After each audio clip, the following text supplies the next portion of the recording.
Pittsburgh Steelers fans, what's going on? This is Jeff Hartman, co-editor of BehindTheSteelCurtain.com, with you for another episode of the Steelers preview. Joining me always, the triumphant trio, Bryan Anthony Davis. What's up, Bryan? How are you tonight? I am fantastic. I am ready for redemption week. And it's really weird to have an 8-0 team looking for redemption. But after last week, I think the fans are questioning some things. And this team's being like, yeah, don't worry. We'll take care of it, boys. Redemption for an 8-0 team. Gosh, this will be an interesting show. Dave Schofield, what's going on? The other co-editor. How are you tonight? Hey, I'm here. I'm ready to get to this game on Sunday. Decent game on tonight. I'm hoping that's one of the better Thursday night games, but it's funny because, it's one of our three it was one of my three to watch from the article today, simply because, the Steelers played the Titans already. They have to play the Colts still. Should be interesting. But you know what? Who cares about them? Let's talk about the Steelers. That's right. I don't like, and I know the Steelers play the Ravens on Thursday night on Thanksgiving. I don't like division games on Thursday nights. I know that's what they like to do because typically they're closer in proximity. They have familiarity. That's a lot on the line for a game where you only have like 2 days to prep. Not a fan of that. Got to be honest. Not a fan. Are they wearing their color rush? I'm thinking right now it's commercial. And I'm probably a minute or so behind because I'm streaming it online rather than. Well, I'll ask Bryan this because Bryan's wearing a throwback jersey. If you're listening on audio, he's wearing one of the 70s jerseys. Not sure what year that is, but when do you, obviously I think they're going to wear the color rush on Thanksgiving night against the Ravens at home. Are we expecting them to wear the block numbers at some point this year, Bryan? Do you think you have an educated guess on when that'll be? I don't think it's been announced.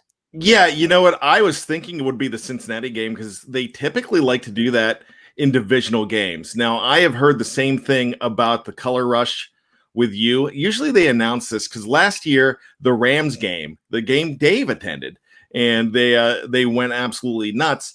That was one of those years that they wore – one of those games that they wore the block numbers, and one of the reasons being is because it was the 40th anniversary of beating the Rams in the Super Bowl. So it was the 40th anniversary of that 1979 season.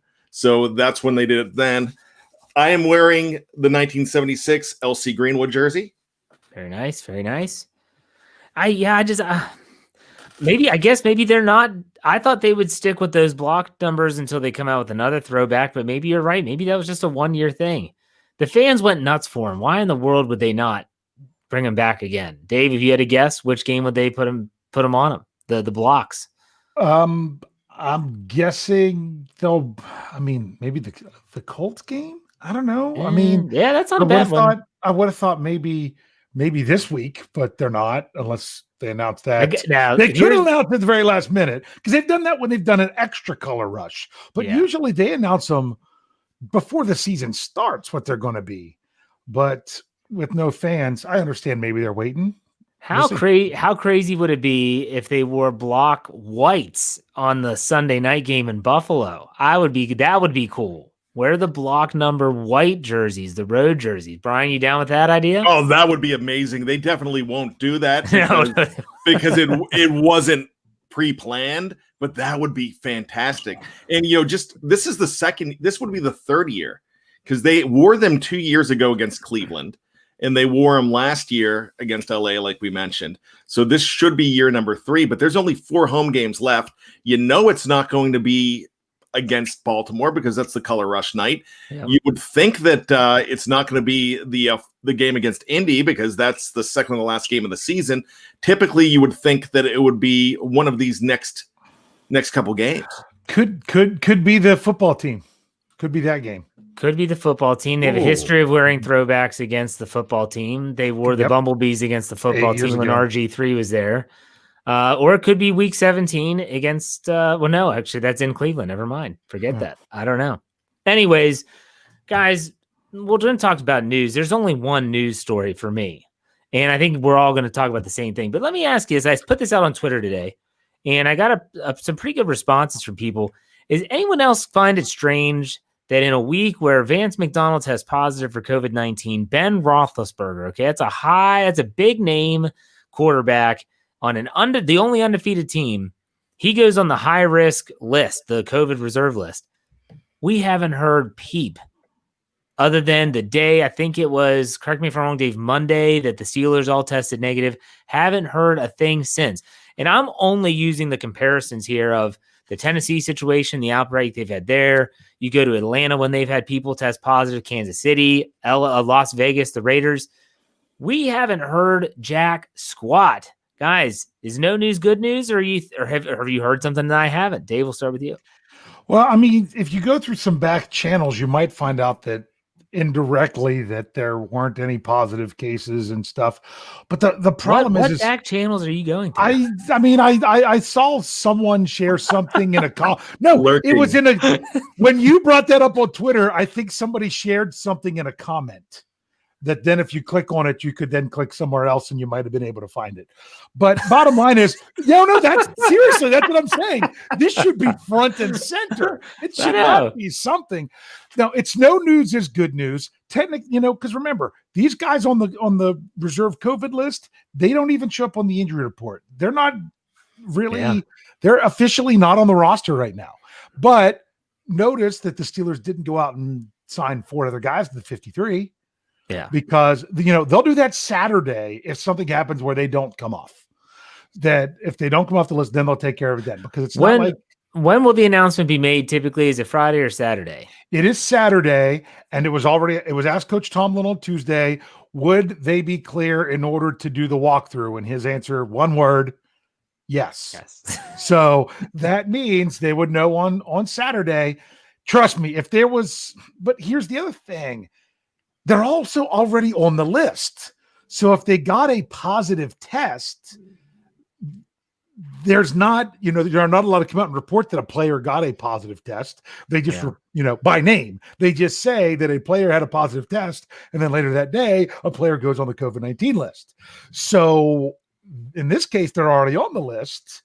So it's not like no news is good news because they don't really have to say, but when Randy Fichtner's talking today about that they're still planning on Ben playing, that tells me that the Steelers know that as of tonight, while we're recording live this Thursday, that means as of Wednesday's test, they know that it's still a negative for at least Ben that we know of. Yeah. Bryan, you listen to a lot of Pittsburgh sports talk radio, like 93.7 The Fan. Have you heard anything about the negative testing or anything? It's an English mother because mum's the word, my friends. Because I got to tell you, if I had friends on the Steelers and I had a secret that I didn't want anybody to know, but I had to get it off my chest, whether I've been cheating on my taxes, whatever. I'm glad you said the word taxes. I was waiting for something else. Well, everybody expects me to say something stupid like that. But I would tell Mike Tomlin. Because Mike Tomlin's not telling you a secret whatsoever. He is going to keep his mouth shut about everything. He doesn't want anybody to know anything whatsoever. I just don't really think that he thought it was a big deal. Because when I listened to the press conference and when I listened to the recap on any streaming platform, you could go listen to Jeff Hartman talk about the press conference recap. And when I listened to that, I'm thinking, you know what? I'm not really worried about this situation. The reason they're on this list, and boy, now if you are cheating on your wife, you don't want to have one of these close contact trackers. I didn't know that we had GPS trackers on NFL players. I was like, whoa! But what I'm thinking though is, they were just near these guys. I'm wondering who rooms with these guys on the road. Maybe Vince Williams rooms with one of these guys on the road because I think they still room on the road. I don't know if they have private rooms anymore unless things have changed. So I'm wondering if you're a roommate, if you have lockers next to each other, that's how they take a look at this and have that close contact list. But I'm sure if Ben was going to be out, that they would have been announcing it already. Yeah, I'm expecting him to play. I guess my thing is I was just wondering because everything else that we've seen in the National Football League up to this point, whether it's Tom Pelissero or Adam Schefter's, the Ian Rappaports of the world, have been very quick to go on Twitter and say no negative tests for whatever team. And I guess as the editor or co-editor of the website, I'm sitting here thinking, okay, this might be a couple articles. We can just run an article. Hey, just so you know, Steelers tested negative Everything still looks good for Ben to play. Nothing. Next day, okay, maybe we'll get it now. Now, some are saying in the live chat that Aditi Kinkwabala on NFL Network said they've all tested negative. Take that for what it's worth. But I mean, the people that we trust that are inside, you know, that are at practices, I'm talking the Dale Lawleys, the Jerry Dulacs, the Mark Caballis, nothing. Absolutely nothing. So I just thought that was interesting. I think that I speak for all three of us when we say we expect Roethlisberger to play this Sunday, barring a positive test late this week, in which case that completely alters everything if he doesn't play or compared to if he did. Let's talk a little bit, though, about, you know, the headline of this episode is the importance of these AFC North division games. Okay. And they are very important. This will be the Steelers' third division game. They played the Cleveland Browns, won it at home. They beat the Baltimore Ravens in week 8 at M&T Bank Stadium in Baltimore, Maryland. And now they're back at Heinz Field for the Cincinnati Bengals. Before we get into the nitty gritty, everyone knows that the Steelers have a 2.5 game cushion on the Ravens. And I asked you guys this question today on our Slack group. And of course, Dave gave me a very Dave answer, which I'm expecting him to give here. I did. And I said, at what point will you, as a fan, feel comfortable with the Steelers' lead? Now, let me go over the next 3 games for the 3 teams that are still vying for the AFC North division. Okay. The Pittsburgh Steelers, obviously, they have the Bengals at home this week. They go to Jacksonville, and then they host the Ravens on Thanksgiving. We know this. The Baltimore Ravens go to New England for Sunday Night Football this week. They host the Tennessee Titans next week, and then they go to Pittsburgh the following week. The Cleveland Browns, my gosh, their schedule, if you think the Browns are going away, they're not. I looked at it today. They're not going away. They have a cake schedule. Okay, they have the Houston Texans at home, the Philadelphia Eagles at home, and then they go to Jacksonville. What is their record, by the way, Cleveland? Are they 5-4? They have 3 losses. They are 5-3. 5-3. Okay. So Cleveland has 3 losses. Cleveland has 3 losses. Cleveland has 3 losses. There you go. So, guys, I mean, you look at those, the schedules coming up for those 3 teams. What would it take for you to sit back and say, I think the Steelers got this. I think they've got this. Now, I'm going to go with Bryan first because I know Dave's answer. It's simple. If they win out through Thanksgiving, including the Ravens game, they've got this. Because even if the Ravens win out until that game and Pittsburgh takes that home matchup, then you have a 3.5 game lead going into the final 5 games of the season. So I think that's pretty safe. Because after that, after Thanksgiving, you've got the football team. You've got your toughest game besides the Ravens in the Bills. And then not bad after that. And I know you're traveling to Cincinnati.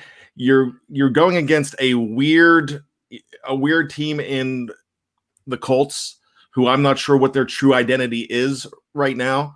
Because, I mean, the first half of the game the other day against Baltimore, hey, these guys are for real. The second half, oh my gosh, these guys are awful. So, I mean, I know we could say that about the Steelers too sometimes in this season, but that's just a weird team. But if you get to that point, fellas, then it's probably smooth sailing if you end up being, what would that make you, 11-0? What if they go all the way through Thanksgiving night, winning all 3 games? Yeah. So you'd be 11-0 with a 3.5 game lead. Yeah. You're in good shape. I would think so. Dave, what are your thoughts? Yes, you're in good shape. You definitely are. My answer to Jeff was, I'll be happy when they have like a 4.5 game lead with 4 games left. You know, seriously. Also known as you just clinched the division. Yes. Well, here is why. I'm going to tell you. My first year with Behind the Steel Curtain was the 2018 season. Yes, believe it or not, it hasn't been now that long. And I was writing an article. I started this following the Steelers' Week 11 win over the Jacksonville Jaguars. It was a magic number article. And they have a magic number that they need this many wins or whatever in order to make the playoffs, blah, blah, blah. We know what happened in the last 6 games of that season. It was called 2-4. You know, shockingly, they beat the Patriots. Yeah. But then they went 2-4 and missed the playoffs. So I'm already the kind of guy. I'm like, I don't want to get counting my chickens before they hatch because of that. I got burnt with that. But When I say about the AFC North, really being, you got to stay focused on the AFC North. This week coming up is really the key matchup with the Bengals, because the next time you play any of the other AFC North teams, meaning when you play Cleveland again, Cincinnati again, it will already be after you've played Baltimore the second time. And once you play Baltimore the second time, the pathway to everything is going to be laid out after Thanksgiving. After Thanksgiving, you will know so much more. So right now, I mean, if the Steelers take care of business on Thanksgiving night, then I'm just like Bryan. I'm not very concerned at all. No, I agree with you guys 100%. And honestly, when you look at Baltimore's, their road to hoe, so to speak, if you want to use that term. I mean, at New England's not going to be easy. Belichick is going to have a plan in place. You hope that maybe they can find a way to win that game. Tennessee, and then followed up with Pittsburgh. I mean, people talked about Cleveland, Tennessee, Baltimore for Pittsburgh stretch. That's going to be tough for them. And they're traveling on Thursday night. I'm not saying it's a gimme. We've seen the Ravens come into Heinz Field and win before, but these division games are absolutely huge. But like you said, if Baltimore loses Thanksgiving, and that's if they win their other games, I'm probably, when I looked up the Cleveland Browns schedule, I'm probably more concerned about the Browns sticking around. And I got to be honest. I mean, unless something crazy happens, and I know Cleveland's going to Cleveland and all that stuff, honestly, if the Steelers take out the Ravens on Thanksgiving night, they need the Ravens to beat the Browns. Yeah. I mean, that would actually be more helpful. That's the thing. I mean, I could see Cleveland finishing second if the Steelers take out the Ravens, believe it or not. But so let's keep with the AFC North talk, because they're playing the Bengals. And here we have Joe Burrow, rookie quarterback, number 1 overall pick, LSU, tiny hands and all.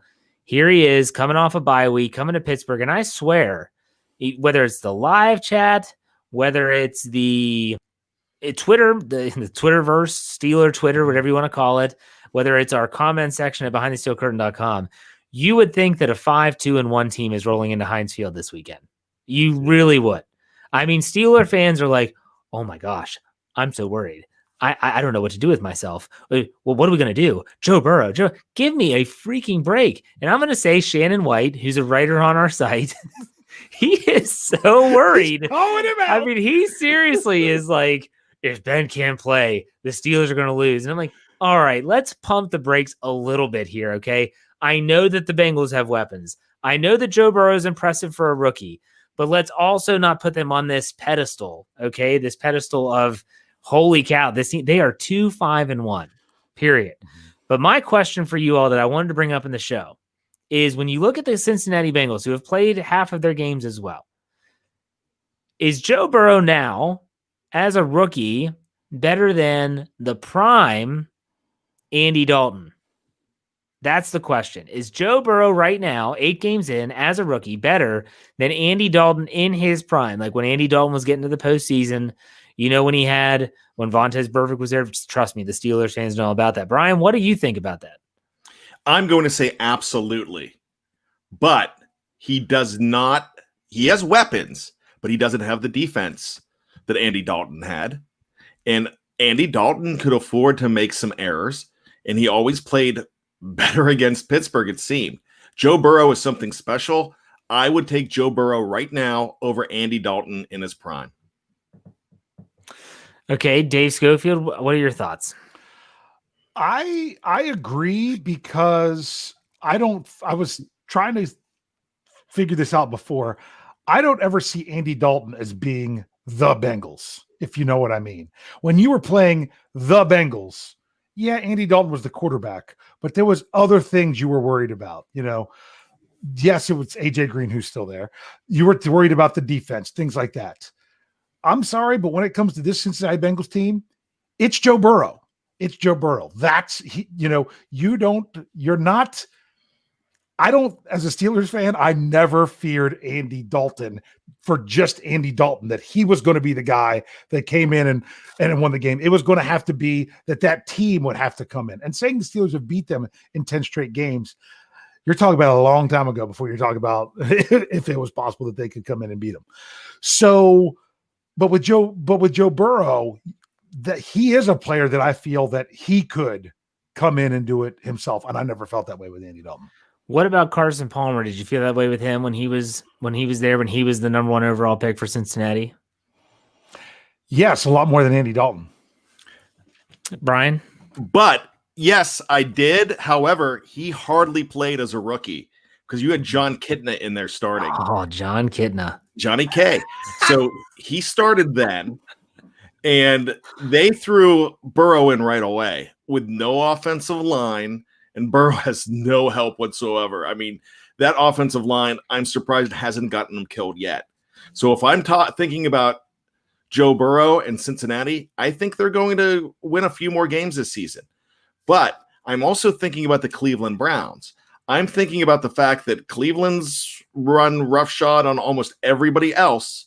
However, when it comes to Baltimore and it comes to Pittsburgh, they die on the vine, and they got crushed. So I'm thinking the same thing. Joe Burrow's worst game this year was against the Baltimore Ravens, and they crushed him. He had a horrible game because they came after him. Somebody said in the live chat, he hasn't seen a TJ Watt yet.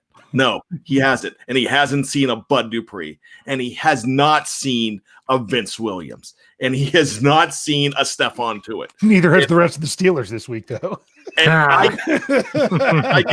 get that. Yeah, definitely do. But I fear for this guy's life this weekend because it's going to be tough. He's going to throw some touchdown passes, but he's not going to light them up. Is there a rookie quarterback you would take in the NFL right now over him? And I'm talking about, with Tua has a small sample size with only 2 games, but Herbert out in LA with the Chargers. Is there anyone you would take over Joe Burrow, Dave? Over Burrow? Mm-hmm. I'm going to say Herbert is fun to watch. I watched him, and he is fun to watch. But I don't know, because to take them over, because to me, I'm thinking if you're going to redraft right now, and the Bengals had the number 1 pick over again, is there someone who would be obviously better than Joe Burrow that they would take ahead of him? Would they take Tua ahead of him based on what he's done? Would they take Herbert ahead of him? And I don't think so yet. I'm not saying they're below him. I just don't know that they're above him. Bryan? It's really hard to take anybody over Joe Burrow right now, but Herbert would probably be the number 3 overall pick. That's how good he is right now. This is one of those situations where you're trying to decide between 2 really fantastic young quarterbacks and Tua as well. Tua's come in and played well. I'm still ranking, because of the sample size, I'm ranking Tua 3rd. I love what I'm seeing from Herbert. I mean, he has taken over fantasy football as well. And, in fact, if fantasy owners are going to pick a guy, they're going to pick Herbert. But this is not a fantasy league. This is about wins and losses. And I really think that as far as if you match these guys up against each other, as far as intangibles, as far as everything goes, I think Burrow is still going to win that faceoff. Here's another thing. I want to ask Jeff this question. And the NFL had no idea about this when they could have. How great would it have been to have, rather than Cincinnati and I almost said San Diego and the Los Angeles Chargers playing in week 1? How much better would that have been if you're talking about that being a week 13 or 14 game? Yeah. Now that it's the 2 young quarterbacks, because you look back and that would have been a great matchup, but unfortunately it was week 1. Yeah, it was week 1, and you didn't get that big matchup. That would have been a really good one to see later. Yeah, it would have been. Speaking of AFC North football, there's more importance to this game. Every division game has more importance to it, not just in the AFC North, but any division in the National Football League. Let's talk about the injuries and the injury report before we actually go into our first break for those listening on audio. And then when we come out of the break, we'll talk about X factors, predictions, all that fun stuff. So Dave, go ahead, run down the Thursday practice report. This is recorded live Thursday night on YouTube. You can find us at youtube.com, search BTSC Steelers Radio, subscribe to the channel. We appreciate it. Dave, go ahead. Injury report time. All right. Well, I was really close to knocking this one out of the park. I actually decided I was going to try to get my article and headline and everything all ready before practice. And my headline was going to be all active players participate in practice on Thursday. And I was really close. Yeah, you were. Because I did not, how could you predict that new to the injury list would be Anthony McFarland did not practice due to illness. That, a lot of people are already saying, you know what? You don't want another Well, the thing is, we don't know what the illness is. We don't know if it's anything that's even remotely, COVID symptom like. It is cold season, so it's really hard to tell the difference between the two. But they did get burnt with the Vance Williams thing last week, that maybe they're better off just saying, you know what? When a rookie misses a day of practice anyway, we're not going to play him this week anywho. We might as well just keep him away. I don't know how they'll respond to that. There hasn't been a positive test or anything that's been reported. I know someone tried to say that in the live chat, but I haven't seen an official report of that. But beyond McFarland, there was some things in there that even though everyone practiced, it was still concerning. All right. Tyson Alualu, once again, was limited. So he didn't progress to full. If I had to bet now, I would say he's probably, I don't know that they're going to call him out. I would maybe call him doubtful if he goes limited again, or he could surprise us and say, hey, he was kind of saved as a vet. He goes full on Friday and plays. If I had to bet, I'd go that direction, but that's still the air. The other limited was Isaiah Buggs returned to practice in a limited form. He's following exactly what he did last week. Didn't practice Wednesday, limited on Thursday. Last week he was full on Friday, no injury designation. So we'll see what happens with him. But the one that I know Jeff wants to talk about more than anything is gone from a full participant Wednesday to a limited on Thursday of Mike Hilton. He's not playing. If I were to guess, Hilton's not playing, Alualu's not playing, and those are two huge losses for the Steelers defense. And we've seen it. And then you throw in Buggs, which anyone notice Isaiah Buggs on Sunday in Week 9 in Dallas? Anyone? I didn't. I noticed Carlos. I noticed Mondo. Oh, he's your son. No court. I would expect you to see him. Yeah, I didn't see number 96. I saw these guys. No, I'm not saying he didn't play, but I just think that ankle's bothering him, and he's someone that could maybe come in and play sparingly. But now you look at the loss of Alualu. You have no Chris Wormley, who we didn't see a lot of him anyways, but he's at least experienced depth. He's gone. If Alualu can't play, Buggs is clearly banged up. Hilton being downgraded that was a gut punch for me. He comes out full participant. I think that was his first full practice since he got hurt. And he got hurt way back in, I think, week 6 against Cleveland, if I'm correct. And it just doesn't, I could be wrong. They could have just, Dave says all the time, they could have just kind of tapered back on his workload a little bit, see what he does on Friday. I expect Hilton to be questionable, but I doubt he plays. Bryan, what are your thoughts on the injury situation? It's disconcerting because I don't think he's going to play either. Then you have Cam Hayward coming out and saying, we don't want to rush Alualu back. We need him. So we don't want him coming back right away. And that's what you're getting from your defensive captain on that side of the ball. So I'm thinking that they have got to try to find a way to survive another week without these guys. And it's getting tougher and tougher because you had the number 1 ranked, or actually the number 2 ranked rushing defense in the league, just maybe a yard or two behind the Tampa Bay Buccaneers. And now they rank 9th because of 2 straight games. And you got gashed you knew you were going to get gashed by the Baltimore Ravens because they put up a lot of yards on the ground. You did not expect to give up 140 some yards to the Dallas Cowboys on the ground. And that was not expected. So teams know. They've scouted these guys. Alualu is one of the most important guys on that defensive line, and so is Vince Williams. If something happens, and we expect Vince to play, but if something happens that Vince isn't in there, you're going to see a lot of Avery. But the thing about Avery Williamson is he is not Vince Williams. So it's going to be really interesting and your run game loses a lot too when you don't have Mike Hilton in there, because he is a stalwart against the run. He is almost a Swiss Army knife on defense. He can do everything. So really need to have him back there as well. And speaking of who they would have to stop, it's worth noting that Joe Mixon, who missed the 2 games prior to their bye, they're coming off a bye. Let's keep that in mind. He's missed the last 2 days of practice, did not practice with a foot injury. I can see the Bengals being cautious with him. You have a running back that has a foot injury. The one thing you don't want to do is to rush them back, even if he's not healthy. They have listed him. Now, I did see a report earlier in the week, I think on Wednesday, that Mixon was doing some individual work. They don't even have him listed as a limited participant in practice. They have him as did not participate. Not only that, Geno Atkins hasn't practiced the last 2 days for not injury-related reasons. I'm not sure where he is, if it's personal. I saw a person that just says DNP on the report. Yeah. But I heard somewhere that it was personal. I don't know. It's who knows? I mean, not that Gio Bernard can't get the job done. He's proven he can. It's just the fact that if Mixon can't play, that sure does help the Steelers if they don't have Alualu and Hilton, because Mixon is that he's a much better runner. The Gio Bernard is very versatile. He's a 3-down back. He can do it, but Mixon is a different beast, in my opinion. Take that for what it's worth. So, all right, we're going to take a quick break on the audio side. Make sure you check us out on part 2. And if you're on YouTube, we're not going anywhere. Stay right here. We'll be right back after this break.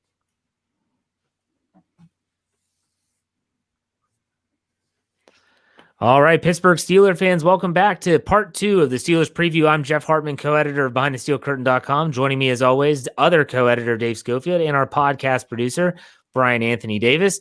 And part 2, it never changes. This is where we get down to all the fun stuff. We get into our bold predictions, our game picks. We talk about our X factors, over under trivia. That's right. We got it all for you right here in part 2. So sit back and relax. We'll have some fun. Let's start with X factors, gentlemen. Offensive and defensive X factors. Let's go with the offensive side of the football first. And we'll start with Bryan. Bryan, who's your X factor for the Steelers going into this Week 10 matchup? So I've been thinking about this, and I might have used him before, but I think Eric Ebron is going to go off in the second half of the season. Now, he has about 285 yards and 3 touchdowns on the year, 29 receptions. You know, if you double that, that's a 60-catch season. That's great. I expect him to more than double it. He has a rapport with Ben Roethlisberger right now. He is really finding his way. He is happy in Pittsburgh, and he wants to ball out. I'm expecting him to actually tie the Steelers' record for tight ends for touchdown receptions with 8. So that would mean he would get 5 in the second half of the season. I expect him to get 2 this weekend. Ebron is becoming more and more important to that team as we go down the stretch. Dave Schofield, offensive X factor is who? It's Ben Roethlisberger. I mean, that's it each and every week. It really is. I mean, I could get fancy and talk about the offensive line or something there, but really, it's going to come down to Ben. He's got to pass the protocol and get into it, because it's basically even his availability. So if he's coming in and he's able to play, if he can step in and run the offense just like he would have if he would have practiced all week, although he doesn't practice all week because he doesn't start till Thursday, then it's fine. It's really going to be, 1, does he play? And 2, please don't take a have to wake up like they have in some games simply because he wasn't there this week. So needs to get it rolling and get this offense going. This offense is not easy to track any type of trend. They don't have a lot of trends, right? When you think they're a running team, they can't run the ball, right? When you think that Chase Claypool's the guy, they go to someone else. But there is a trend developing, and that person is my X factor this week. Does anyone know who it is? It is a number 19, Mr. Juju Smith-Schuster. He is becoming the safety blanket for Ben Roethlisberger. They are scheming him open on especially those crucial third downs.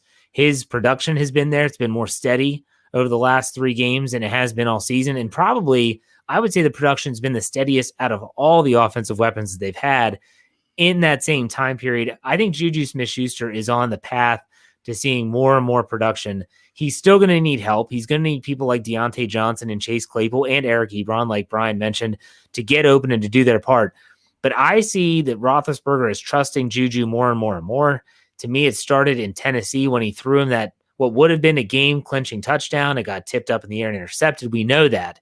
But that's trust to make that play. And when Ben Roethlisberger is going to be missing the entire week's worth of practice, when you come back, a lot of times you have to go with what you're most comfortable with. Who would that be? Juju Smith-Schuster. And so that's why I think Juju is my X factor this week in Week 10. Let's go to defense. Bryan, we'll start with you. Who's your defensive X factor for the Steelers? Okay, you are going to love this one because it's going to come out of nowhere and you're going to think I'm crazy. So bear with me on this. BJ Finney. Oh my God. No, wait. Are you ready? No, you're going to love it. I'll tell you. The Cincinnati Bengals traded away Carlos Dunlap for BJ Finney. And with the fact that Carlos Dunlap is gone, and you heard Mike Tomlin say the other day that we do not miss Carlos Dunlap, this is huge for the Pittsburgh Steelers. So when I'm saying that the defensive X factor in this game is BJ Finney, it's because he's there in place of Carlos Dunlap, and the Steelers are going to feast on this defense. I'm confused. I feel like that that's should not have been the Steelers defense. That should have been the offensive X factor then, I think. I'm thinking more of you. You're not just out of the box. No, I don't want to nitpick it. I don't want to nitpick it because I love the thinking outside the box. All right, BJ, there you go. Okay, you want a Steeler defender? It's the pants. Where's the pants? Are you wearing? You should have had the pants. You know what? I found out something about those pants, and I didn't realize. Zach Banner told me this, that the guy has like a tiny waist. And then I looked at them, they're size 38. That's why they never fit me right. The guy, a huge 300-pound man with a 38-inch waist, that's crazy. Yeah. But I will give you a defensive X factor, and it's going to be Joe Hayden. Okay. All right. Thank you.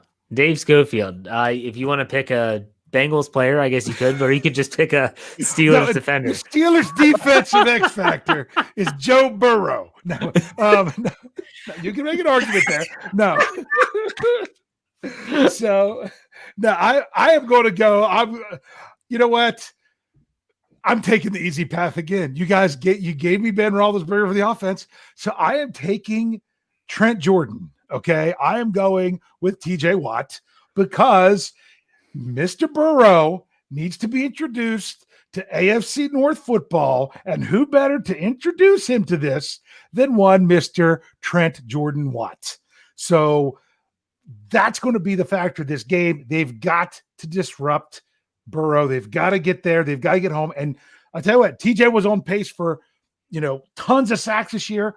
Right now he's on pace based on the last couple weeks. He's down to where he's on pace for 14. That's not the step that the Steelers are looking for. I think he's going to get back on a bigger pace after this game. I hope you're right.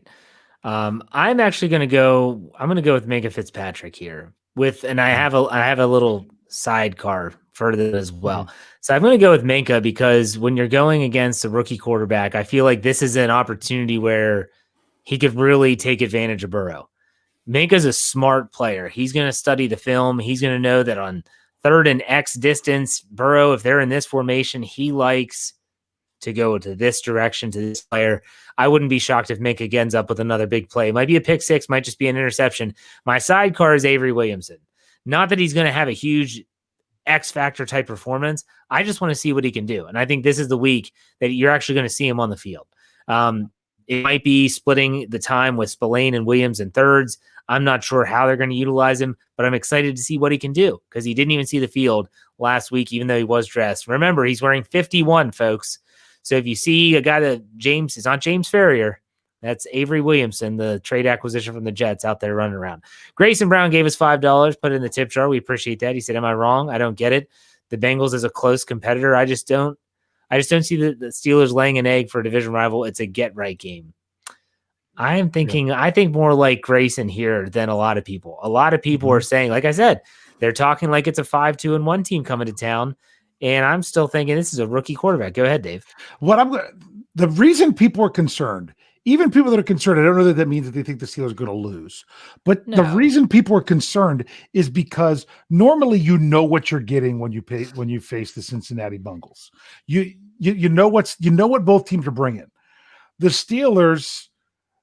I mean, how much did last week change the perception? I mean, come on, Jeff, you're the one who talks about how fans react in your articles. It tanked, I'm pretty sure, because look, the Steelers have been fantastic on special teams, with the exception of punting, and then they brought back Jordan Berry. And then last week it fell off of a cliff. and so many things they've been so dominant against the run, and then the last 2 weeks it's fallen off a cliff. That's the problem. And then you bring in a Bengals team that is unlike what they've seen before because they actually have a capable quarterback. That's I think is why people are thinking that. But it's still but who said that? Was it Grayson? I lost it already. Yeah. He's still right. It's still AFC North football, and that's what we have to remember. I think the Bengals are going to have the Steelers' full attention this week. I think that they are not going to look. Ryan Clark said it on Twitter, and I'll ask you guys real quick as a rapid fire question if you agree or disagree with him. He said the best team in NFL is the team that plays the Steelers after they play the Ravens. Dave, do you agree or disagree? I can agree with that statement. I know what he means. Brian, you agree or disagree? Absolutely agree. I mean, that's a huge, huge game. They come from behind and win. And then you got to think the fact that they're playing a 2-win Dallas team and some that's on the road, but still I could see how there was that hiccup, I guess is what I'm trying to say. So I think the Bengals, players that say they don't listen to the media are freaking liars. They hear everything that ESPN's saying. They're seeing the power rankings that they're putting the Chiefs and some have another team above the undefeated Steelers. I think they're going to come out motivated. Let's do some over-under. You guys ready? Yep. All right, here we go. Little shorter list this week. Little shorter list here. Okay. All right, so this is assuming that Ben Roethlisberger is going to play. We've obviously had everything's assuming Ben Roethlisberger is going to play. So let's do Ben Roethlisberger throwing touchdowns. We're going to set this at 2.5. Dave, we'll start with you. 2.5. I'm going over. I'm going to say 3. All right, Brian Anthony Davis. Over. Okay, how many do you think? I'm thinking about. Let's go 4. Yeah, I'm thinking it's 3 or 4, but I'm going to take the over as well. I think Ben's going to have a good game. Ben Roethlisberger interceptions, 1.5. Dave, start with you. Under. Brian. Under. He's going to play clean. Yeah, I don't think he turns the ball over. That's a pretty good offensive line against a team that really can't do much against the opposition. So let's look at Pittsburgh Steelers sacks. That's defensive sacks. We went nuts last week against Dallas, and boy, that didn't work. So this number might be low, but let's keep that in mind. Pittsburgh sacks on Joe Burrow, 3.5. Dave? Do you know what number you just quoted? What? 3.5? Is that their average? That's their average per game that Cincinnati there you go. It's 3.5. And guess what? I didn't even know that. The Pittsburgh Steelers are better than the average team that plays the Cincinnati Bengals. So this is going over. I think Brian said he predicted 8 last week or something crazy like that. I predicted 2 this week. They ended up with 2. So 3.5 this week. What do you think, Brian? Well, if we're going to go with 3.5 because that's our average, I'm going to go with 4.8. So we're going to go with the over. They're going to get 4.8 sacks. Look, the Cincinnati Bengals offense has given up 28 sacks halfway through the season already. That's incredible. The Steelers are giving up 10, by the way, for those that don't know. I'm going to take the over. I'm going to go with 4. I just think they're going to have 4. I think that Mr. Trent Jordan, is that his name? Is that TJ's? Yep. Trent Jordan? I think he's going to end up with 2. I think we'll have 2. Chase Claypool touchdowns, 1.5. Dave, over under? Under 1. Oh, okay. Brian Anthony Davis? Under, he gets 1. Over, I think he gets 2. James Conner rushing yards, 90. Dave, go ahead. Under. Really? What number are you thinking? 80. Okay. Brian Anthony Davis? 120, so I take over. I love that prediction. I asked myself, are they going to stick with him, though? I mean, you saw in Dallas where they gave him a series and they gave Benny Snell a series and they gave Anthony McFarland a series, and then they never got back to the run after that until it was late in the game. I think they do stick with James Conner. I think that Mike Tomlin might be fed up with this running back by committee stuff. He's just going to run with Conner for the rest of the way. I'm going to say over. I think that he at least gets 100. How about takeaways? So Steelers defensive takeaways, 2.5. Dave, what do you think? I'm going to go under. I'm going to say 2. Okay. Brian? Over. I'm going 3. I'm thinking 2 as well, so I'm going to take the under. And then lastly, the Bengals can't really get after the quarterback. They only have 11 defensive sacks on the season. but we'll say sacks surrendered. They didn't give up one last week, but we'll say 1.5. Dave, you think someone like Geno Atkins gets home a couple times? Not a couple times. I'm going under 1. Okay. Bryan? I like the 1 as well, under. I'm going to say under, but they keep them clean. I don't think they get to Ben at all. Yeah. So there you have that. That's it. That's my over-under for the week. There you have it, folks. Tell you what, let's do our prediction time. Dave, what's the spread for this game?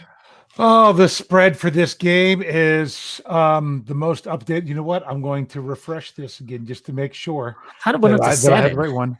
Huh? It was 6.5 when I made my pick earlier in the week, and then I saw it moved up to 7. It's been 7.5 on Odd Shark all week. Hasn't changed. As the 7.5. 7.5. Tally site was 6.5. Then it moved to 7. No, forget that. I'm going with 7.5. Okay. 7.5 points it is. So, Bryan, we'll start with you with our predictions. How do you see this game shaking out, and what's your final score prediction? Well, I'm going to say that the Steelers are definitely going to win this game. So I'll say that first and foremost.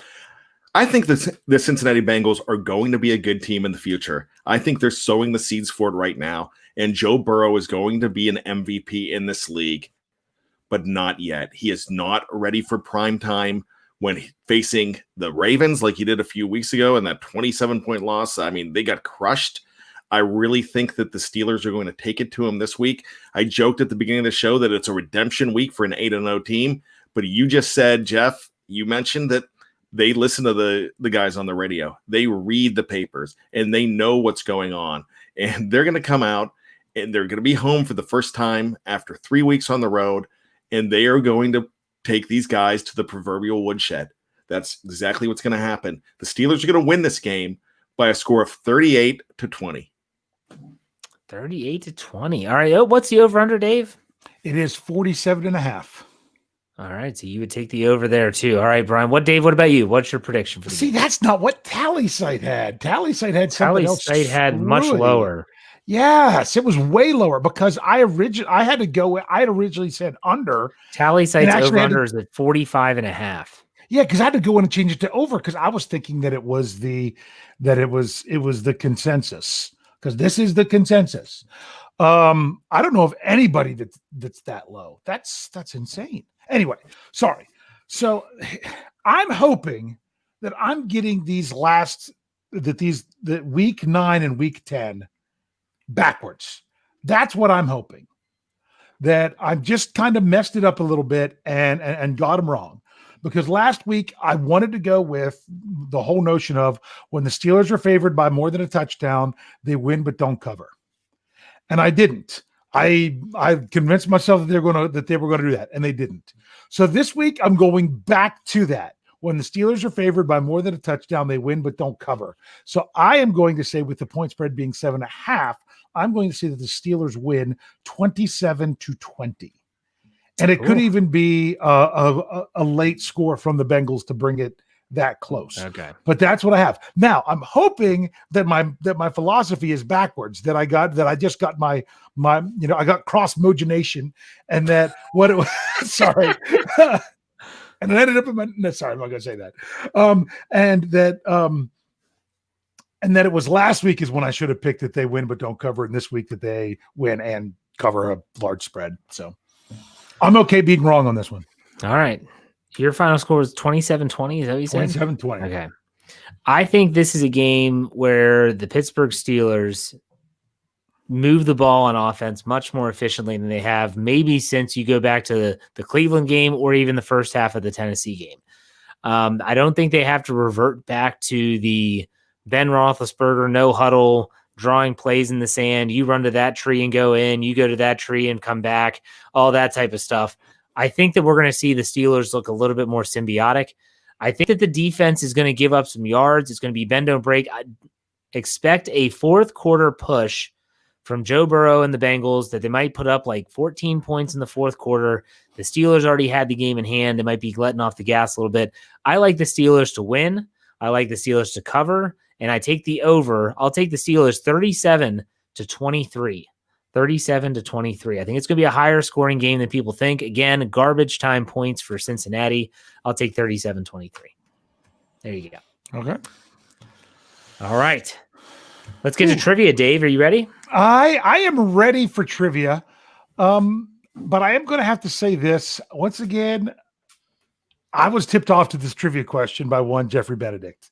He found a pretty cool stat, wanted to send it to me, so this would be pretty cool for trivia. I'm like, that is cool for trivia. So I basically went in, confirmed the numbers. He was spot on with this. Exactly. The Steelers are halfway through the season, 8 games in. This is a big mark of where you can compare teams from the past and everything else.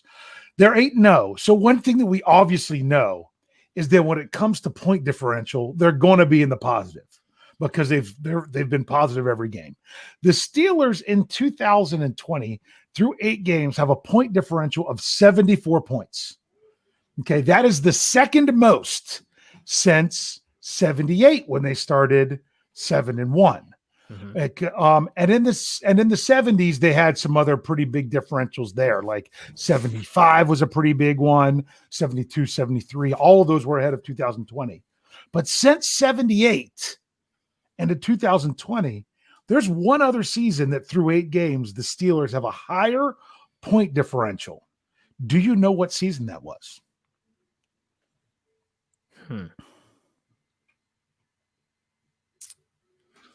Bryan, you want to guess? Go ahead. I'm going to try 1995. Is he right?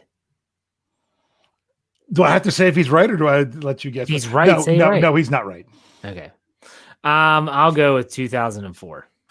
That's a really good guess because you knew they were sitting at 7-1, correct? Yeah. But no, in 2004, their point differential was only 60 points because remember they got beat decently by Baltimore. And they weren't winning all those games by a ton. Believe it or not, and this is the most point differential. Well, I did this since the merger in Steelers history, was 124 points in 2007, Mike Tomlin's first year as head coach. Okay. They were 6-2. They lost their games, I think, by 3 and 7. But the games that they won, they were blowing teams out. They were completely blowing teams out. For example, like they 34-7, 26-3, 37-16, 21-0. Okay, 38-7. We remember that Baltimore game Ravens. very well. Yeah. So that was I never would have guessed that if Jeffrey would have told me. I thought that was a really good stat. It's a good stat. Yeah, absolutely. Bryan, do you have one tonight or anything off the cuff, or you know? It would be nonsense, so no. All right, that's fine. Let's do some bold predictions here. If you don't know, Bryan Anthony Davis does an article every game day. That's the bold and bizarre predictions. And this year, it used to be my favorite part of the segment was the article was when he would somehow find a way for Le'Veon Bell to work his way back to Pittsburgh and do a rap concert somewhere in and around the stadium, wherever they were playing. And that was his shtick, and it was funny. This year, it's Bougie, Juju Smith-Schuster's dog. And then also, where's the helmet? Oh, there it is. Okay. It's up.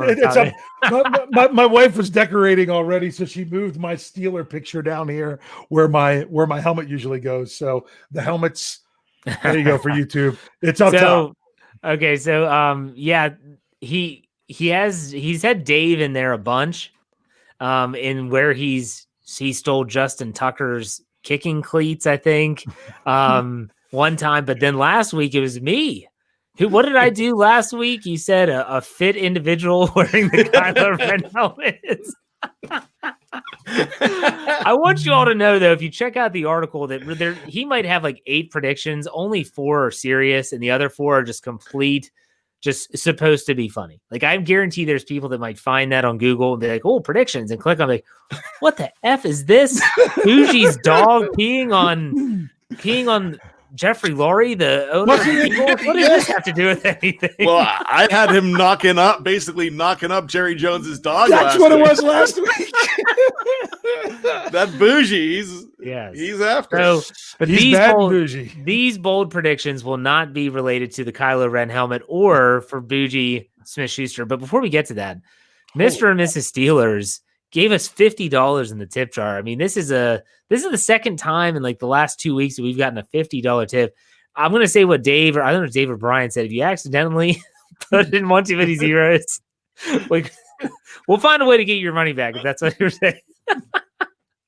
But they said, I'm so happy I caught you all live. I usually listen on Amazon. Keep up the great work. Thank you. Thank you very much. That's all we can say is thank you. We would literally be, I say this all the time, we would literally be nothing without our fan base. And our fan base has grown so much. I found out like there's people that just listen on the audio side that don't come into the YouTube live chat. But our live chat is like this really cohesive group. And it's funny.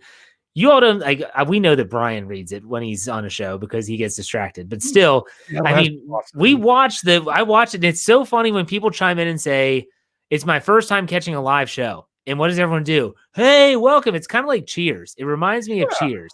Like you have the normal, you have the norms that walk in. Hey, Norm, like, what's up? It's crazy. It's crazy what this has turned into. It literally started. Just to give you all a heads up. This literally started just so that we could have better sound quality to our podcast. That's it. We had no interest in ever making money off of this, monetizing a YouTube channel, growing it to almost 7,000 subscribers. Like that was never even a thought. It was just a way for us to make our sound better for our audio. And now it's turned into this. So I can't thank you all enough. It's really awesome. So. And I got to jump in here too, because we have Know Your Enemy every single week. We have somebody from either an SB Nation site or somewhere else, and they always talk off camera about our live chat and how much they love our live chat because they're really into it. So that's a big deal too. So you're Steeler fans. Everybody talks about Steeler fans around the league, how they represent. You guys and girls, you represent like crazy. So I appreciate it. And I want to say one thing real quick. Last night, YouTube was down. YouTube was down worldwide, and we're scrambling to figure out how Michael Beck and Jeffrey Benedict are going to do Know Your Enemy, and we're coming up with a plan B. We're throwing all kinds of stuff out on our. I gave him like a 15-minute tutorial on how to record a Zoom call, and then it's back. It's like, what the heck? Well, he even set up to do a practice. Just to see if YouTube would work. And on StreamYard didn't let him do it, but it still came up on YouTube. And the live chat jumped in, and people were in on the live chat already chatting up to say, oh, are we going to have a show? And I have to come in and say, I'm so sorry, people. It doesn't look like we're going to have a live show tonight. We're going to be able to upload it to YouTube. I know it's not the same. And boom. I mean, 15 seconds after I said that, YouTube's back up. So then we got to announce to everyone, hey, this show's going to be going away. Make sure you're paying attention to the next one. It was just a fantastic thing. We were running a test, and the live chat jumped in. And it said test. Don't open this test. Everyone's like, nope, I'm going in. Nope, we're going to talk. We're going to talk about the Steelers. And that's really, honestly, it's what people just want to talk about the Steelers at this point. I mean, I'm throwing up what game was it? The Jets and Patriots were playing on Monday Night Football, and I put up a Monday Night Football open thread, and we had like 50-some people comment. They just want to talk about football. I mean, hey, it's a distraction. It's a distraction from all the craziness that's going on that it has been 2020, and so it's a healthy distraction. I love how in the live chat people are saying what characters everyone is on Cheers since I compared it to Cheers. Someone said Dave's the mailman, Cliff. I was going to say, my Cliff. Is that who I am? I'm guessing Bryan would be Norm. I don't know. I don't know who I would be. You're Sam Malone. Sam Malone. No, wait a second. Ezra already called that because he's a bartender. He's a bartender. Okay, so then you can be Woody. Well, I like Coach better. Coach better. Coach was a lot funnier. I was going to make you Frasier. Yeah. Oh, come on. I hated Frasier. How can you hate Frasier? I hated his character in Cheers. It just wasn't. It didn't fit. I didn't think. I mean, it did. I didn't like the spinoff either. Do you remember Harry early on? Who was Harry Anderson? Yeah, he was the magician-like guy that would always. Yes. He would just show up sporadically. Okay, let's get to our bold and bizarre predictions. Thank you again for the $50 tip. We really appreciate that. And they did say that it was intentional. They didn't accidentally hit it. Oops. All right, now everyone's saying Jeff is Frasier. This is pissing me off. Let's get this. Okay. All right, Bryan, go ahead. What's your bold, not bizarre? What's your bold prediction for this week? My bold prediction is that I said it earlier. Eric Ebron's going to go off in this game. He is going to have at least 2 touchdowns in this game and set himself up for the rest of the season. Okay, I like it. Dave Schofield, bold prediction. Oh man, I bounce back and forth of what to do because I'm afraid it's not bold enough. My bold prediction is there will be someone on the Steelers with 2 touchdowns, but to me, it's going to be Juju. I think Juju is going to get 2 this week. He hasn't had. I don't think he's had 2 since week 1. Correct. So I think Jeff's right where he's going to bounce back in a big way. The other thing I was going to say is that the Steelers are going to, if I do it bougie style, Ben Roethlisberger. The Steelers go 3 and out on the first drive. He walks over to Randy Land's clipboard, grabs the papers, and just rips them to shreds and says, "We are done with this script. I'm drawing stuff at the very end." I am going to say that my bold prediction is that Mr. Trent Jordan is going to have a trifecta. He is going to have a sack, at least one. He's going to have a forced fumble, and he's going to have a turnover of some kind. It might be a fumble recovery. But he's going to have all be on the same play. Could all be. He's done it before. Ask Mr. Fitzpatrick down in Miami. He did it to him on Monday Night Football last year. So I think he's going to have a trifecta. Mr. TJ Watt. Real quick, Michael Clark gives us $3.99. He says, "Do we make Burrow look like a rookie?" I think yes. Dave, you think so? If anyone's going to, it's going to be the Pittsburgh Steelers, and because especially when you look at it, saying that the Baltimore Ravens did. Then I think it's also something that the Steelers can do as well. Yeah. Bryan, you agree? Make him look like a rookie? Absolutely. I think he's fantastic, but he will look very green. Okay, before we get to final thoughts, I got to put this out there. On that, I'm like, we got to bring this one up. So Donald Nolan's been in the live chat for a long, long time, which, by the way, Nathaniel said, I don't recommend this. He said, you got to go all the way back to the beginning of the YouTube channel. I had hair. It was like just me and Lance most of the time. It was really weird. Let me just put it that way. It's really, really weird. So if you're looking for some fun, if you do, screen grab it, take a screenshot, put it on Twitter, tag me in it at @jhartman _PIT, and I'll retweet it. I think it's funny to look back at myself. I look like a ridiculous idiot. Okay, so Donald said that Jeff, myself, would be Sam Malone. Dave would be Coach. Oh, Bad would be Cliff. I could see that, actually, you being Cliff, because you have this crazy off the walls. Big Roscoe would be Norm. Okay. Jeffrey would be Frazier, and Beck would be. I think he nailed it. I think he nailed it. Beck was Woody. I think right there is doesn't. You could take all the rest of them and jumble them up and throw them out and whatever. As long as Beck is Woody, then we're good. He totally is Woody too. He totally is. And he doesn't. I guarantee you, if Beck, I doubt he probably. I doubt Beck even listens to the shows. But if he does, I don't even know if he knows what Cheers is. Did that run in Canada? I don't know. Hold on. Cheers, eh? No, I think it did. Okay. Anyways, let's get to final thoughts. Bryan, we'll start with you. Last week was an aberration. When Mike Tomlin comes out and says, we are going to get everybody's best, well, we got the bestest that Dallas could do. And that's exactly what happened. You're not going to win every game convincingly. You're going to have those 2 a.m. games that we talk about all the time. The Kansas City Chiefs had a 2 a.m. game that maybe another 30 seconds on the clock, Kansas City goes down to Carolina, and that was right before Pittsburgh's game. This is an AFC North division game. The Steelers they're back home. They are going to be pumped. Everybody talked about Dallas hearing everything and reading everything the week before, and that's what happened. Even all of Dallas's people are saying this team's horrible. They are going to get crushed. Those guys are like, we've got some heart. We're not playing for a draft pick. We're playing to keep our jobs. And they came out and they played hard. And you have to play hard, like Dave Schofield says, to win in the National Football League. Well, Pittsburgh is going to come out, and they are going to let you know we are 8-0 for a reason, and this is going to be a very big weekend for a very special team. There you go. Dave Schofield, final thoughts. Yeah, it's funny because my heart says that I want the Steelers to just blow this game away. I just finally went back to the logic of, the big point spread stuff.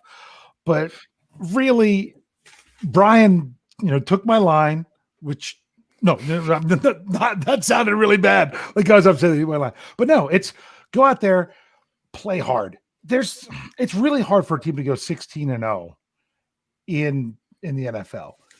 If the Steelers are going to have a loss this season, do you really think that they're going to let an AFC North team that they're favored to win by over a touchdown be that team that says they get to knock off the Steelers?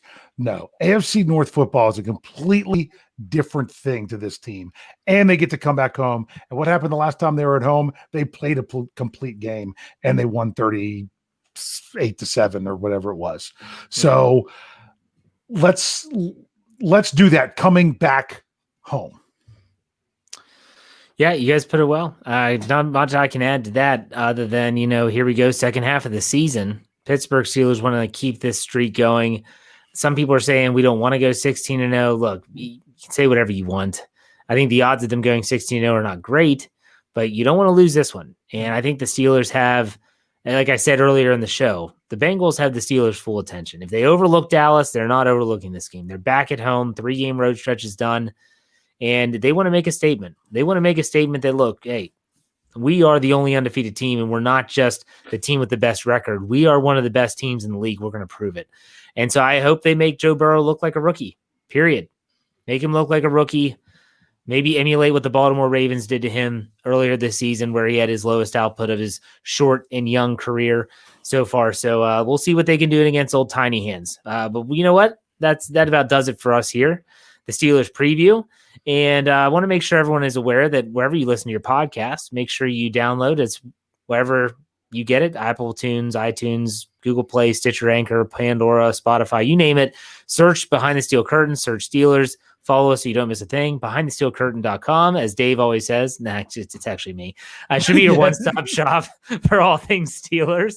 Make sure I stole your line. It's okay. Nonstop. Yeah. Yes, your nonstop shop. So your one-stop shop for all things Steelers. Check us out. And hey, we will be back, the three of us, after the game on Sunday. So check out all of our content. Kickoff. Yeah, good point. 4:25, not 1 o'clock. Set your schedules accordingly. We'll be there. Make sure you join us. We'll see you next time next week where we preview the upcoming Jaguars game. Dave, send us out. Hey.